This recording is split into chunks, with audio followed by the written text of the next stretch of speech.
that boy. Remember for radio with your host, Genty. It must be the ass. Yeah, fucking Jen is a warlord. What's up, everybody? Welcome to Bomb PSA Radio. I am your host, Genty. Twitter and Instagram, Genty523. If you know what's good.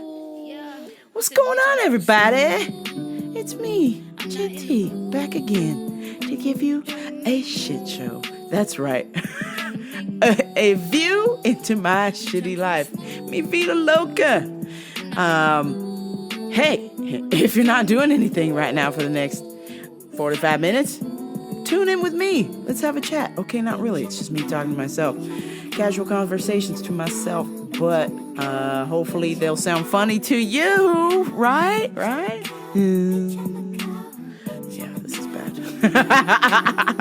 Don't worry, guys. You gotta hang in with me for like maybe one more episode, and then it'll be the Ellismaina episode, which will have plenty of debauchery, recap, madness, insanity that you deserve to hear on this very show. But in the meantime, since I brought it up, Ellismaina 15, what the fuck are you doing sitting in your chair right now? Are you going or are you not? Huh? If you're not going, then you should be fucking watching this shit on officialjasonellis.com. That's right. Pay the fucking $10. Make sure you cancel. Otherwise, you'll be paying for the rest of your life. Pay for it one time and then cancel. It's that easy. Just watch fucking fights. officialjasonellis.com. Or if you're smart, you still have time. You can get into your car. You can get into Uber. You can take the bus. You can take a train. You can take a plane, boat, whatever the fuck. I don't care. Helicopter. I don't care how you get there. Rocket, trash, compactor, truck. I don't care. Elephant, whatever. Get your ass to the Hard Rock Hotel and Casino in Las Vegas, August 25th, and watch these crazy ass fights. Come on. What are you waiting for?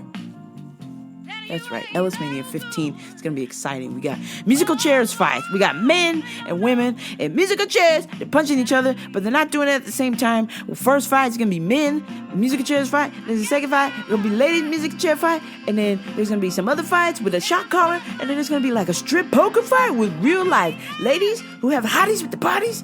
And then, of course, your dear host, Rambo, is going to be in the pinata fight.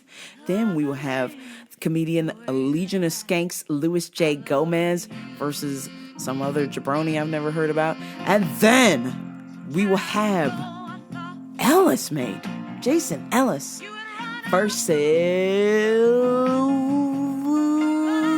Kyle Kingsbury. That's right, retired UFC vet Kyle Kingsbury will be stepping in the ring with the promoter, the owner, the legend, Jason Ellis of Ellismaina. Come on, guys. You do not want to miss this shit. Come on. Buy your goddamn tickets. Or get your ass down there and buy your goddamn ticket.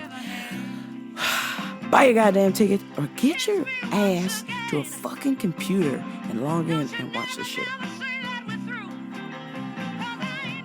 So I gotta tell you guys, this was a tough week for me. I got bit by a goddamn spider. And got the cellulitis. First, I thought it was the flesh-eating bacteria, but it was not. It was indeed the cellulitis.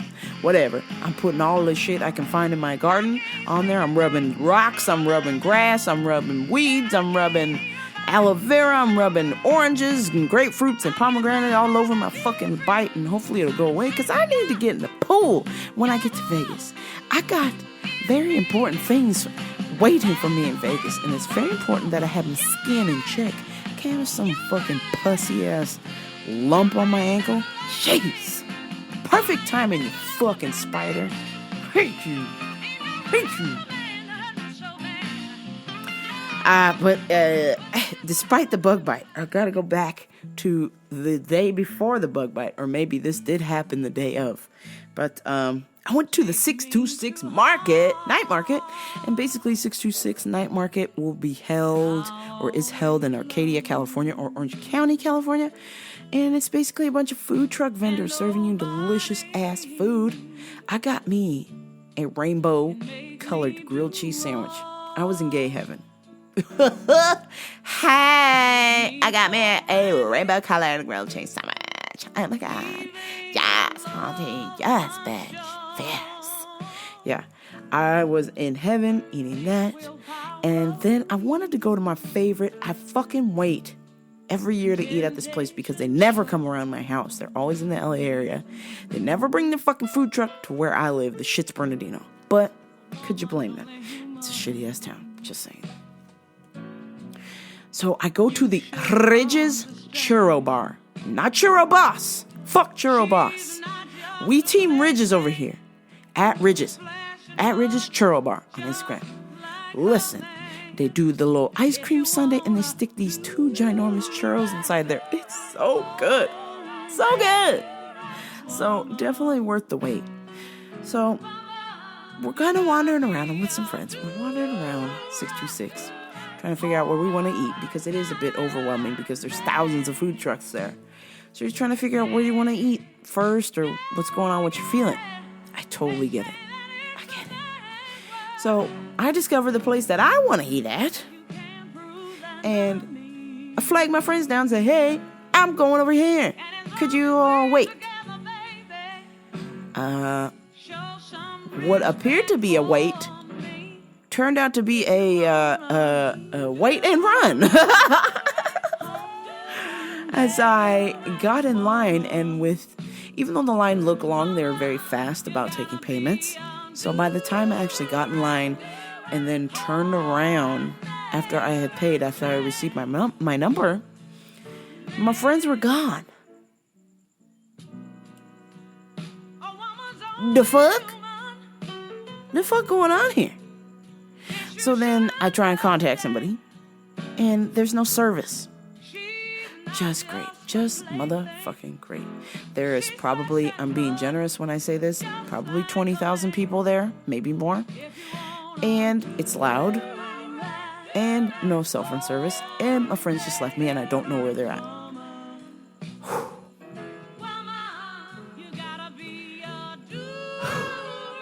I immediately begin to have a panic attack. And when I say panic attack, I mean a royal panic attack. I start to get super sweaty. I feel very tense in my muscles. I feel this instant headache coming on. And I'm just super stressed out. I'm like, where the fuck are my friends? Where is everybody? Nobody told me shit. I'm over here standing in line waiting for my goddamn churro. And everybody's gone. And there's thousands of people there. And the reason why I get upset with shit like that is because when I was a little kid, my dad used to work at the hospital.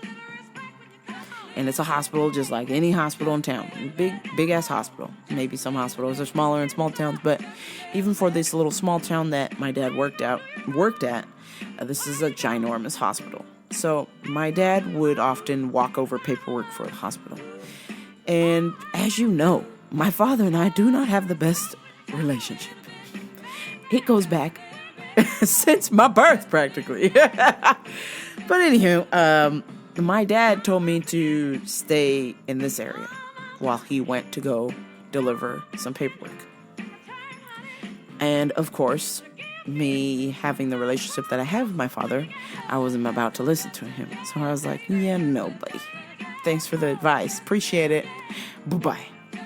And so I want to say I was maybe 6 at the time, 6 years old. 6 or 7 years old.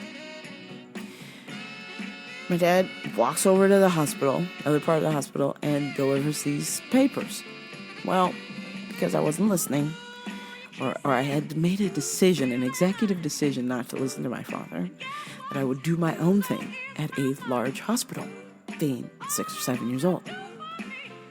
So the way the hospital works is you need badges to open doors.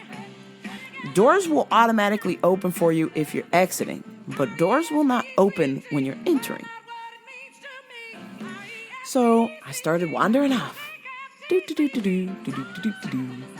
Going through different hallways, wandering around the hospital. And then when it was time for me to go back, I realized the door closed and it automatically locked. And I was like, oh, that's weird. Usually the door opens up. I couldn't fathom that because I was exiting. The doors always open when they exit and never open when they enter. You have to have a key card. Well, my 6-year-old brain did not know this. And so I proceeded to panic and just started trying to open different doors and go in different places. And I somehow managed to exit the hospital, which is the worst thing that could have happened. The best thing would have been for me to stay there, but hindsight is 20/20. So I somehow managed to exit the hospital, but knowing my knowledge of the streets, I knew where my dad's office was at. So I decided to walk back, not realizing that even though his office was probably about maybe a 5 to 6 minute walk, I still had to cross a very busy street to get there. And being 6 years old, walking around town with a busy road, you're scared, you don't know where anybody's at, you don't know how to get back inside to your dad. I freaked out and I panicked. While I'm freaking out and panicking, I'm sure my father is freaking out and panicking, as well as half the hospital, because they are looking for me and I'm not where I should be.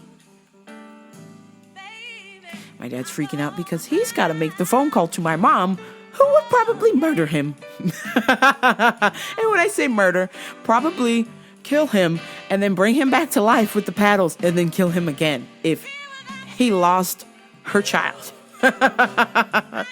So I was lost and freaking out in the streets, and it was not a good feeling at all, being lost. It's a very empty feeling, and I don't like it. So a lot of times when I go places with people, if I can't see you or you don't tell me where you're going, like stop me and physically tell me where you're going, I'm gonna freak the fuck out. My heart rate's gonna go up, my blood pressure's gonna go up, which I don't even have a fucking blood pressure problem, as I've been told from the dentist. I have healthy blood pressure. But when you stress me the fuck out, I feel like I'm gonna pass out. So, back to being in line at the churro bar. And as I'm waiting for my number, I'm sweating profusely. I'm in full panic mode. I'm super worried. I'm like, why would my friends just leave me like that and not say anything? I was freaking the fuck out. Didn't know where to go, left, right, wherever, and it just triggered those feelings of being a lost 6-year-old kid at the hospital and then ending up in a freaking public street and not knowing where to go and who to ask for help or anything. And it was a tough 20 minutes. 20 minutes doesn't seem that long, but that's how long it took me to get back to my friends. And God, that fucking sucked. And when I got back to my friends, I basically had to pretend like everything was all right when I was fucking dying inside. I just couldn't believe it. I was just like, fuck. Like, I'm the one person you don't want to fucking leave without telling me something. And then I asked one of my friends, I was like, hey, what was that all about? And he said, oh, we thought you heard. I said, no, man, I didn't. And even if you thought I did, just double check, just confirm, like, hey, did you hear what I said? Or, hey, we're going to go over here. Cool, like, give me a high five or a sign or tap me on the shoulder or shake me, like, something. I mean, I was in a state of helplessness for 20 fucking minutes. Like, what the fuck do? I can't find my friends. How am I gonna fucking get home? Who's here that is potentially watching me that might try and hurt me or something going on? Like, fucked up shit starts going in my mind when I'm having a panic attack, and it really freaked me the fuck out. It's just, it was just the start of the theme for this week, which is be aware. I don't know how I could have done that situation any differently other than to, I don't know. I had assumed that my friends were behind me and were going to get churros with me, but they weren't. And they just left. So it sucked. It fucking sucked. Here I am, a grown-ass person, being super upset over it. And it wasn't that, they didn't want to have churros with me or whatever. It was the fact that it just disappeared. And when somebody disappears in a place with 20,000 people, and you've already have issues with fucking disappearing as people, or being left behind, it sucks. It's a shitty feeling. It fucking sucked. Since then, I have forgiven my friends, but it just was like, it really fucking shook me to the core about how we need to be aware of our surroundings and what we're doing and making sure people are okay. Don't just assume that people are okay, everything's hunky-dory. Nah, man. Nah. I'm fucked up. I mean, I know that, but that shit fucked me up because of another fucked up situation that I've had. At work, just people not paying attention. I'll be telling them something and they're not even looking me in the eye. They're distracted, or they don't want to listen, or just other extenuating circumstances. And I'm like, oh God, why are you even fucking asking me if you're not even gonna pay attention to what I'm saying? You can't even look me in the fucking eye for 2 seconds, or you just do whatever the fuck you want. I mean, I'm not your boss, but I just thought we could get a little fucking common decency going on here. Huh? Can we do that? Common motherfucking decency? Whew. Yeah. Rough shit this week. Sorry. Another shit show for you. God. I can't hang with that, man. Like, here I am. I'm busting my ass. I'm trying to be positive. I'm trying to do things for people. And it just, a lot of times it's underappreciated and it fucking sucks. I wish that I could be even more of an asshole than I already am and be like, no, fuck you. I'm not doing that for you. Because you don't do shit for me. Fuck you. But the truth of it is, I feel bad if I do that. I'm not conditioned to do that, where if you don't do something for me, I'm not going to do something for you. Fuck you. Go fuck yourself. Go fuck you and the horse that you rode in on.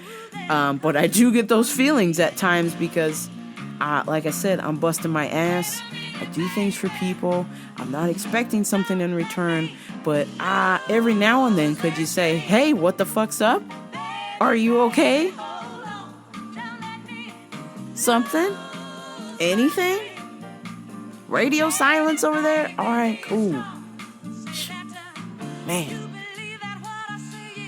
That's why I've kind of just come to this point in my life where I used to be a people pleaser. I would hold my tongue and not say things because I didn't want to offend people or step on people's toes or fight or whatever. But now it's like, nah. When people pleasing others is interfering with myself, we got a problem. And as I'm getting older, I'm learning to self-regulate that people-pleasing mechanism because, man, like I said earlier, people ain't doing shit. Most people ain't doing shit for me.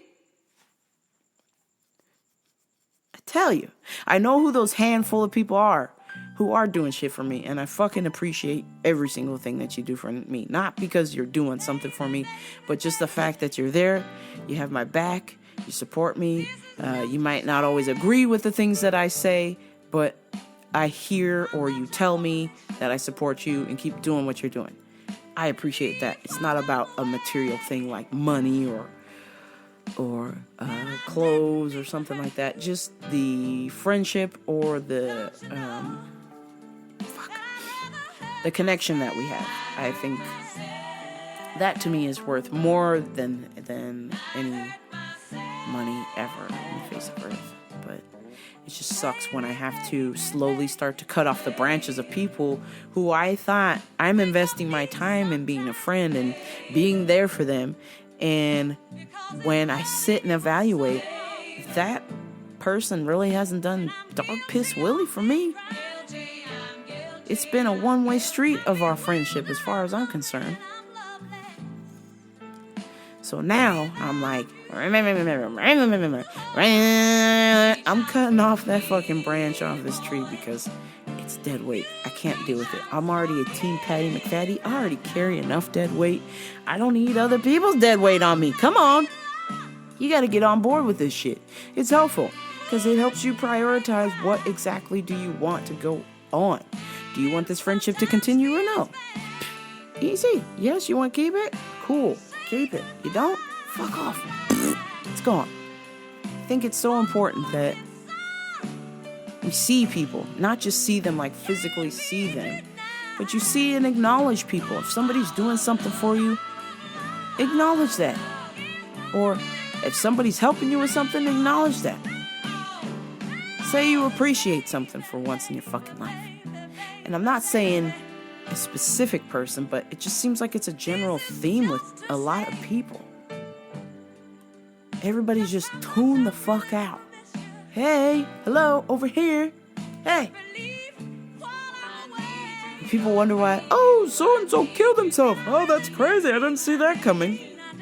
I wonder, I can fully understand why somebody would want to kill themselves and not deal with this. Because this shit is overwhelming. It's annoying. And it's it's a time waster. Man. Hey, let me help everybody. Let me do things for people. Hey, life is good. Smiles all around. But then when you need something,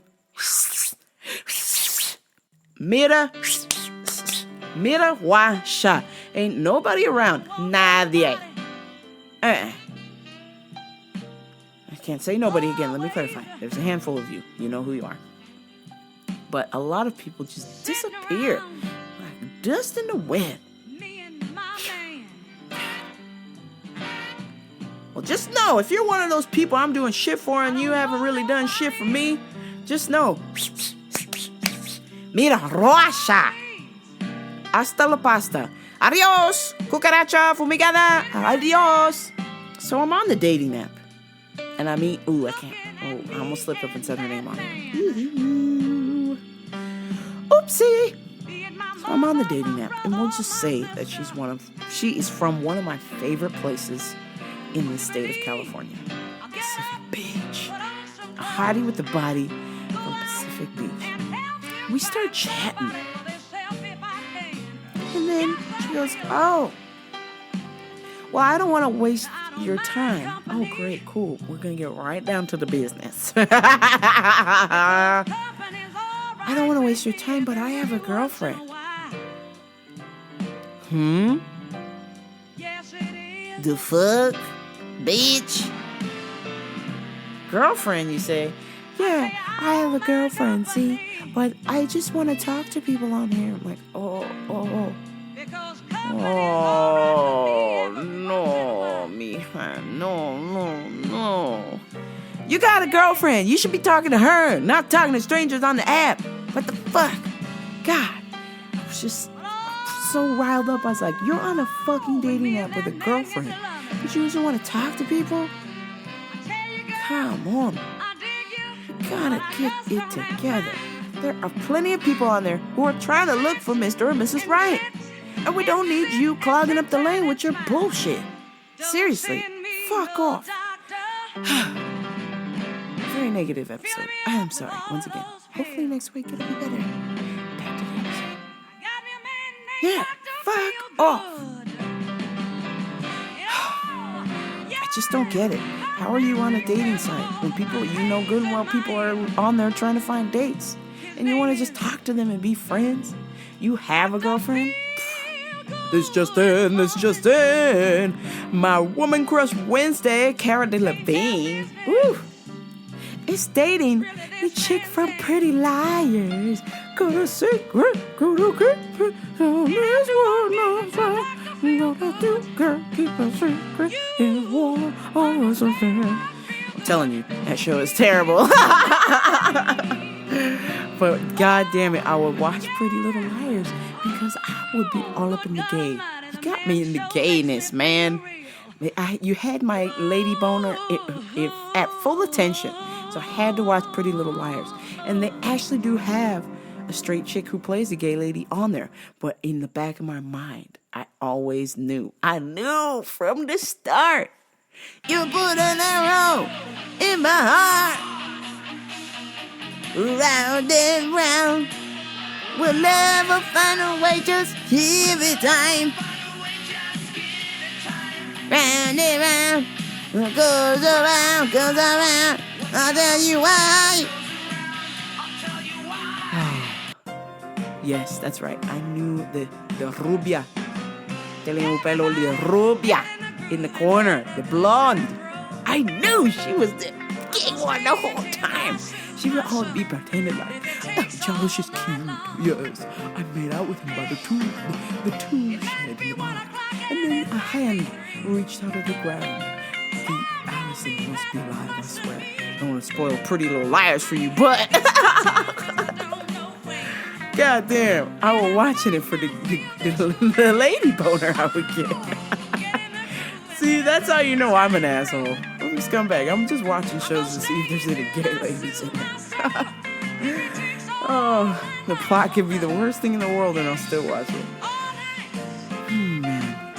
Oh, I wanted to tell you guys about some really cool, awesome podcasts that are way more positive than I am.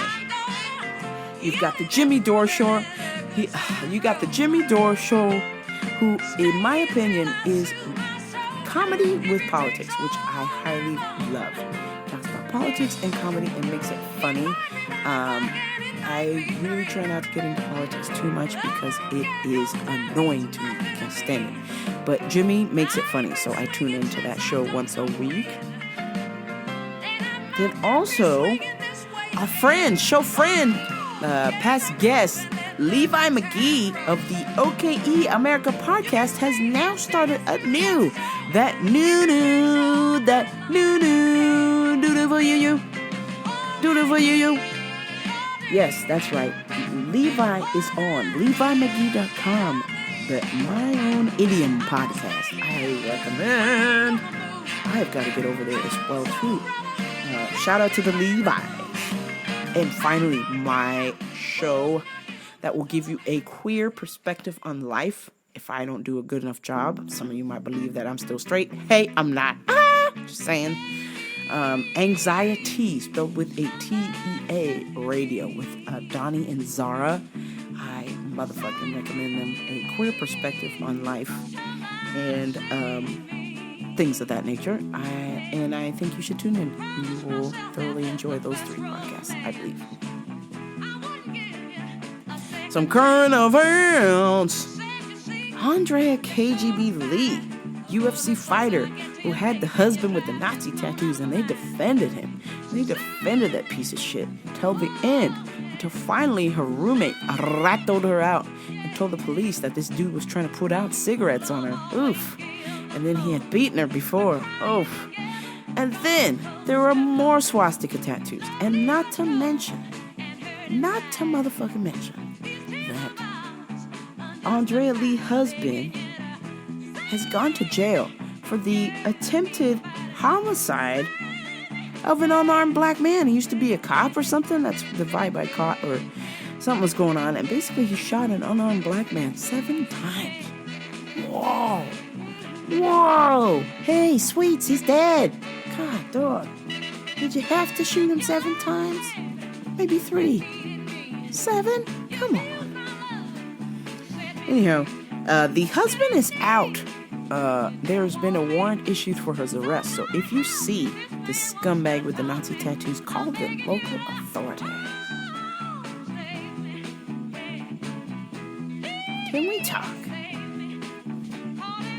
about the N-word real quick? Because I am so over this shit. It's been jammed down my throat like a steak in a dick sock all week.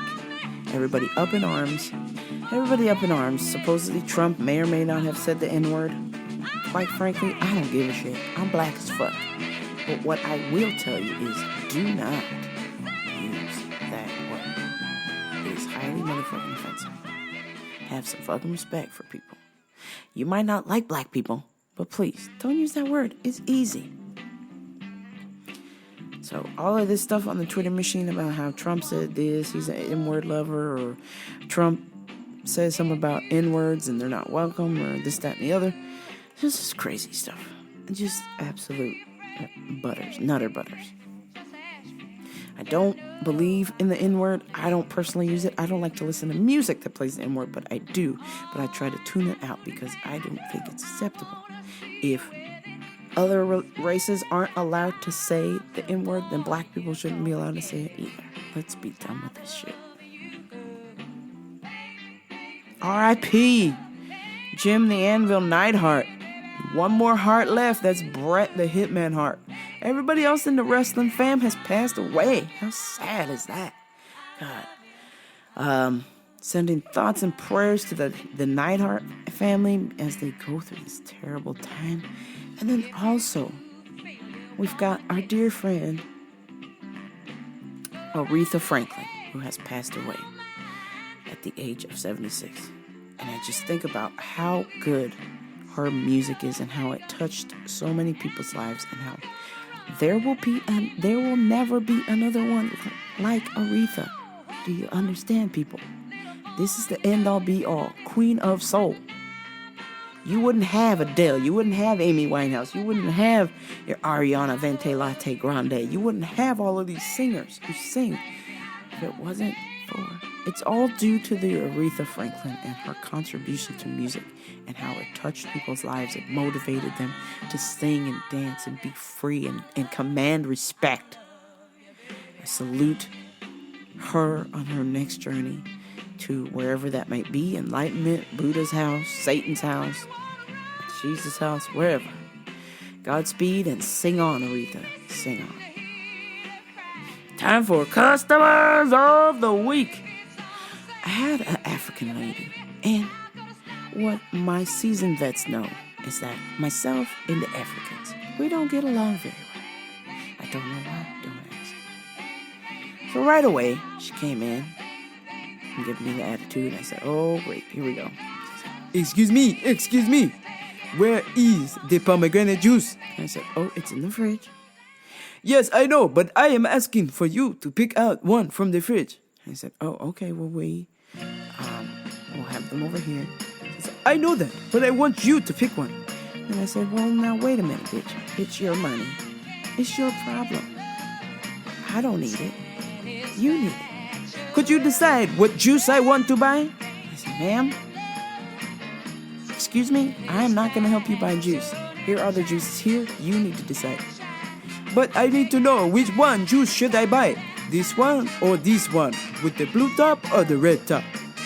Lady, you can't decide which pomegranate juice to buy, but you certainly decided to come up in my store with your fucking cup of noodle hair, though. What decision? What was the thought process of you styling your hair like Chopper Ramen, like Cupo noodles, like Marachan noodles, but you can't pick out a fucking pomegranate juice? Girl, bye. Take your little cup of noodle hair and your African accent and get the fuck out. Buy the pomegranate juice. I don't really care. I don't know how this discussion came about in the Ellis fam Google Hangouts, which, by the way, if you are Ellis fam, please get in touch with at RainmanRDS if you want an invite to get into the Ellis fam Hangouts, Google Hangouts chat for free, and it is mobile, so chat anywhere for free anytime.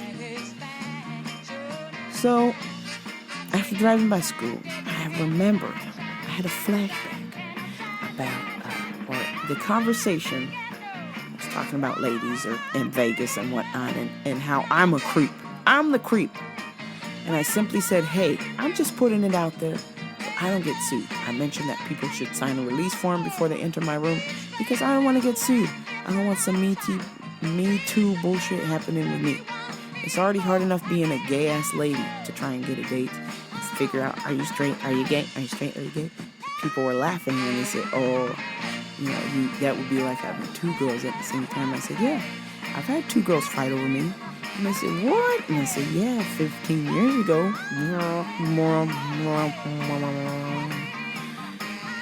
That's right. Ladies want nothing to do with me. And I'm getting to a point of age where I'm like, you know what, fuck it. I don't want nothing to do with you either. But I don't want to give up. There always has to be hope. And find a way. And I'm just hoping and praying that my soulmate is not out there being a hoe before she meets me, because that would suck. Had a little chat with me father the other day. Jenny, how are you doing today? Okay, gotta go to work. You know, Jenny, you must have faith. You must be hopeful. And you must take out your candle. Remember your candle I told you about in the darkness? I will do you one better. I will tell you that not only should you have the candle out, you should also listen to a song. A song I heard the other day for the first time, and it is very true. It is called Light Shine Down by A Collective Soul. If you know it, Jenny, sing along with me. Ready? 1, 2, 3, 4. Whoa, oh, oh, got to let your light shine down. Whoa, oh, oh, oh, got to let your light shine down. Whoa, oh, oh, oh, you got to let your light shine down. Whoa, Dad, what the fuck? Is that like the reggae version or something? You gotta do a better job. It's like, whoa, you gotta let your light shine down. Whoa, gotta let the light shine down. Yes, Jenny, that is right. You have heard of this song. Well, when you go to work, you must let your light shine down. You must be a good example for everybody. You must work hard, and you must not let your candle blow out. Do not listen to others. Do not get hung up on negativity. Do your work hard, and you will soon become the manager. I was like, oh, well, gee, isn't that sweet, Dad? Yeah. Thanks. Appreciate it. Don't want to be a manager, but thanks for playing. Love that little concert you got going on. I'm sure Collective Soul will have you open up or something. oh, not to let your light shine down. I'm telling y'all, my fucking dad was singing Collective Soul. And this guy, you're talking about somebody who hates Bob Marley. How the fuck can you hate Bob Marley but like Collective Soul? Like, Jesus Christ. You are fucked up, sir. Oh, damn it. God damn it. Yeah, I don't know why my dad believes that all of my problems in my life will be answered once I become the manager at work. But that is not the case. That's not my path. That's not my journey. My journey is to do radio and have a good time and maybe love on some ladies. Don't hate me. I'm just saying. Tech deck till the sun rises up. Listen to some music, DJ. You know, there's things that I'm passionate about, and certainly managing people ain't motherfucking one of them. Last on the list, goddammit. Last on the list. But yeah, his generation doesn't understand that this is the time now that we get to follow our passions. We understand that if we do the things that we don't want to do, then your heart is not in it. You're not in it to win it.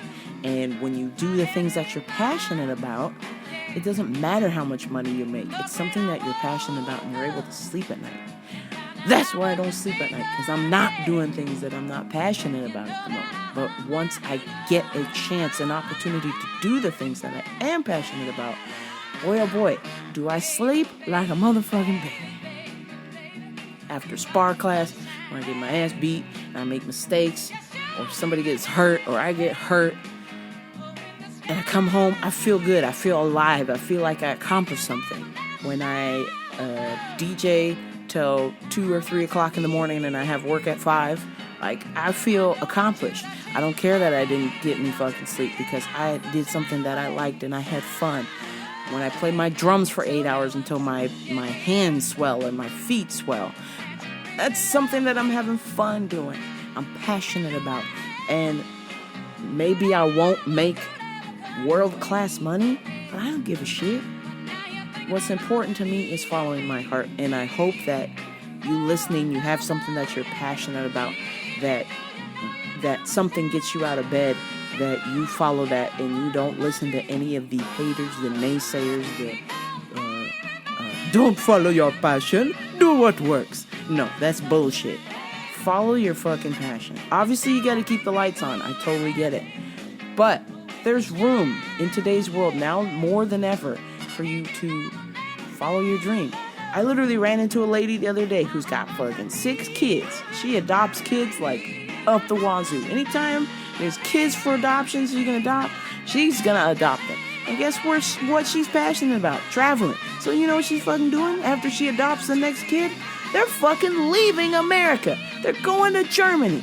They're going to Germany to adopt some kids in Germany. What the fuck? That's crazy. But that's what she's passionate about. Being a mom and rescuing kids and providing homes for them. Insane. I respect that on the highest level because she's trying to be a better human being and raise better human beings to be passionate about stuff. And I wish she would have fucking adopt me and take me to Germany. I can't stand this shit. Do they got good gay ladies there? What the fuck? Oh, but anyhow. I will express gratitude. I am forever grateful. I did hit a bit of an emotional block this week. I don't know fucking why. Maybe it's because this goddamn bug bite got me down. But when I heard that lady say that she just adopts kids and then she just travels the world adopting kids, I'm like, man, I'm grateful that I've got a roof over my head, food in my fridge, a couple of friends who love me, and, you know, to be grateful. I drove by a lady I was at the recycling center today, and this lady, I could tell, this lady didn't have shit other than the fucking cans in her backpack, and she's recycling them to get food, and then there's a little AC unit that she charges her phone with outside of the recycling plant, and then she just, like, tries to find shade so she can fucking sleep. I ain't about that life. I thought about, holy shit, that fucking sucks, and then I went, maybe it doesn't. She don't have really any bills to worry about. She's probably got one of them free Obama phones. All she has to do is worry about getting something to eat and shelter. Pretty fucking simple.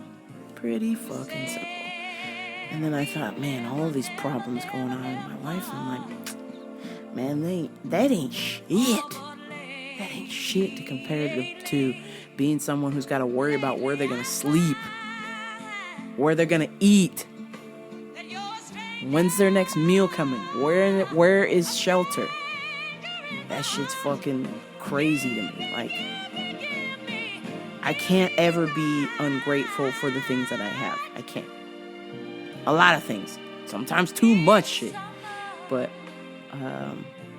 I need to do better about using that opportunity, the advantage that I have to being the best human being that I possibly can. And I hope that you listening, if you're down in a funk, I know I've seen a few people that were just like, I'm never gonna get a date or blah blah blah blah. I know that sounds like me too. Yeah, but you got a roof over your head. Some of y'all got kids. Some of you are married, or you got somebody, or you got food in your fridge. Be motherfucking grateful, because there's somebody out there who doesn't have those things. And boy, would they wish to trade places with you in a fucking heartbeat. I don't think you want to trade places with them. No. Be grateful, people. Be grateful. That's the key. That's what I will leave you with. If you are struggling this week, just remember to be grateful for the things that you do have and do not focus on what you do not have. I will be trying my best to do the same, and I hope you will too. And on that note, let me turn this thing off. I have depressed you enough, or maybe I have elevated you enough to go on about your day. Go on about your business. Enjoy your weekend. Enjoy your life. Maybe you'll never listen to this shit again. I'm telling you, you gotta hang in there for 2 more episodes and then it'll be good again, right? Come on. Shit. Anyhow, please like, share, and subscribe. Tell 3 friends, and those 3 friends will tell 3 friends. Tell 3 friends, but only if they're cool friends. Come on. Like, share, and subscribe to Rambover Radio, ramboverradio.com. Leave me a nasty review on iTunes. I don't know. Do something. Do something for me. I don't ask for much, God damn it. I need you to promo this show. I need to make this dream happen. I need this thing to be bigger. I need it to be better. I need it to be awesome. And I cannot do that without you listening. So please, tell your friends. Like, share, and subscribe. Tell those friends to tell 3 friends. That is your homework for this week. Your second thing is gratitude. Be motherfucking grateful. And on that note, this is Rambover Radio. And if you didn't like this episode, go back and listen to something else, goddammit. But I'm sure if you didn't like this episode, you're probably not listening to this now. But anyhow, or maybe you did like this episode. Please go back and listen to some old ones. I'm sure you'll find some gems in there. Just saying. Hate to toot my own horn, but toot toot. Yeah. Beep beep. And on that note, I've been thoroughly enjoying Aretha playing in the background, and I'm sure YouTube's gonna pull this shit down, but I don't give a fuck. I just wanted you to hear the sweet sounds of the Queen of Soul, and I am so hooked on this shit that I'm gonna have to play more next episode, because I just didn't get to all of the gems that you know very well. But until next time, this is Rambover Radio. I'm out.